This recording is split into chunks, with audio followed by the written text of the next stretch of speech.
Welcome to food awesome. இன்றைக்கி நம்ம என்ன செய்ய போகிறோம்னா சூப்பரான ஒரு லஞ்ச் பாக்ஸ் ரெசிபி தான் இன்றைக்கி நம்ம பார்க்க போகிறோம். ஸ்வீட் கார்ன் போட்டு ஒரு அற்புதமான ஒரு புலாவ் தான் இன்றைக்கி செய்ய போகிறோம். அது ரொம்பவே டேஸ்ட்டாக இருக்குங்க. அது எப்படி செய்கிறது வீடியோவில் பார்க்க போகிறோம். அதுக்கு முன்னாடி எங்கள் சேனலை மறக்காமல் சப்ஸ்கிரைப் பண்ணிக்கோங்க. பக்கத்தில் நோட்டிஃபிகேஷன் பெல்லையும் கிளிக் பண்ணிக்கோங்க. இப்போ குக்கரில் வந்து நம்ம 1 பாட் ரைஸாக தான் செய்ய போகிறோம். குக்கரில் வந்து 2 டீஸ்பூன் அளவுக்கு நீங்கள் வந்து நல்லெண்ணெய் இல்லாட்டி கடலெண்ணெய் சேர்த்துக்கோங்க.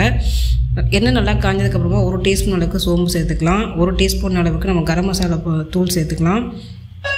கரம் மசாலா நீ ஸ்டார்டிங்கில் சேர்த்துட்டாலும் பரவாயில்ல, இல்லை கடைசியாக சேர்த்துட்டாலும் பரவாயில்ல. நான் ஃபஸ்ட்டே நான் சேர்த்துட்டேன். இப்போ ரெண்டும் நல்லா புரிஞ்சதுக்கப்புறமா ஒரே ஒரு மீடியம் சைஸ் வெங்காயம் நம்ம கட் பண்ணி போட்டுக்கலாம். வெங்காயம் நல்லா வதங்கினதுக்கப்புறமா 1 டீஸ்பூன் அளவுக்கு இஞ்சி பூண்டு பேஸ்ட் நம்ம சேர்த்துப்போம். அதனால தான் பச்சை வாசனை போகிற வரைக்கும் வதக்கி விட்டுறலாம். இது கூடவே தக்காளி வந்து சின்ன சைஸ் தக்காளி ஒன்று ஆட் பண்ணியிருக்கேன். பெருசாக இருந்ததுன்னா பாதி நீங்கள் சேர்த்துக்கோங்க. இது கூடவே இந்த மசாலாவுக்கு தேவையான உப்பு 1 டீஸ்பூன் அளவுக்கு சேர்த்துக்கலாம். இப்போ கொஞ்சமாக நம்ம வந்து கொத்தமல்லி சேர்த்துக்கலாம். நம்ம புதினா சேர்க்க போகிறதில்ல, கொத்தமல்லி சேர்த்துக்கலாம். இது வாசனைக்காக. இது கூடவே ஒரு 1/4 கப் அளவுக்கு நம்ம கேரட் சேர்த்துக்கோம். நீங்கள் வேணும்னா சேர்த்துக்கோங்க, இல்லாட்டி ஸ்கிப் பண்ணிடுங்க. இப்போ கேரட் போட்டுட்டு நல்லா நம்ம மிக்ஸ் பண்ணி விட்டுடலாம். இது கூடவே ஸ்வீட் கார்ன் வந்து ஒரு 1/2 கப் அளவுக்கு நான் எடுத்து வேக வச்சு வச்சுருக்கேன். கொஞ்சமாக உப்பு போட்டு வேக வச்சு வச்சுருக்கேன். அதையும் இதில் சேர்த்துக்கலாம். நீங்கள் ஸ்வீட் கார்ன் வந்து உங்களோட விருப்பம் தான், ஒரு கூட நீங்கள் சேர்த்துக்கலாம். நல்லா டேஸ்ட்டாக தான் இருக்கும். இது கூடவே நீங்கள் Kashmir red chilli powder 1 teaspoon சேர்த்துக்கலாம். சிக்கன் மசாலா பவுடர் 1 டீஸ்பூன் அளவுக்கு நம்ம சேர்த்துக்கலாம். இது எல்லாத்தையும் போட்டு நல்லா நம்ம மிக்ஸ் பண்ணி விட்டுடலாம். இப்போ இந்த கப் அளவு வந்து நான் 1 கப் அளவுக்கு நான் பாஸ்மதி ரைஸ் எடுத்துருக்கேன். அதுக்கு 1.25 கப்பு நம்ம தண்ணி சேர்த்துக்கலாம். அதுக்கு மேலே நீங்கள் சேர்த்துட்டிங்கன்னா குழஞ்சி போயிடும் ரைஸு. அதனால் 1.25 அளவு நம்ம தண்ணி சேர்த்துப்போம்.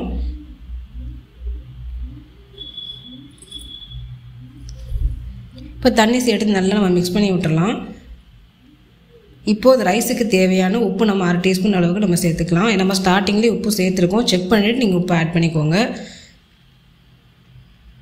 இப்போ ஊற வச்ச பாஸ்மதி அரிசியை நம்ம ஆட் பண்ணிடலாம். 1 கப் அளவு நம்ம ரைஸு முன்னவே ஊற வச்சுட்டோம். அதை இப்போ ஆட் பண்ணிக்கலாம். நீங்கள் ஊற வச்சிங்கன்னா 1.25 கப்பு, ஊற வைக்கலன்னா 2 கப் அளவுக்கு தண்ணி சேர்த்துக்கோங்க.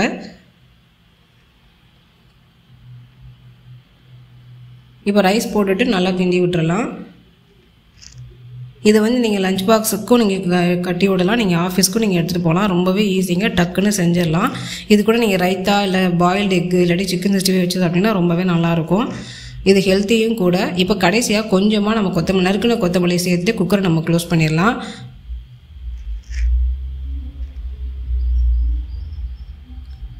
குக்கரை க்ளோஸ் பண்ணிட்டு மீடியம் ஃப்ளேமில் 2 விசில் வச்சு நம்ம எடுத்துடலாம். இப்போ 2 விசில் வந்துருச்சு, ஸ்டீமும் போயிடுச்சு. ஓப்பன் பண்ணி நம்ம பார்க்கலாம். நல்லாவே வெந்துருச்சு.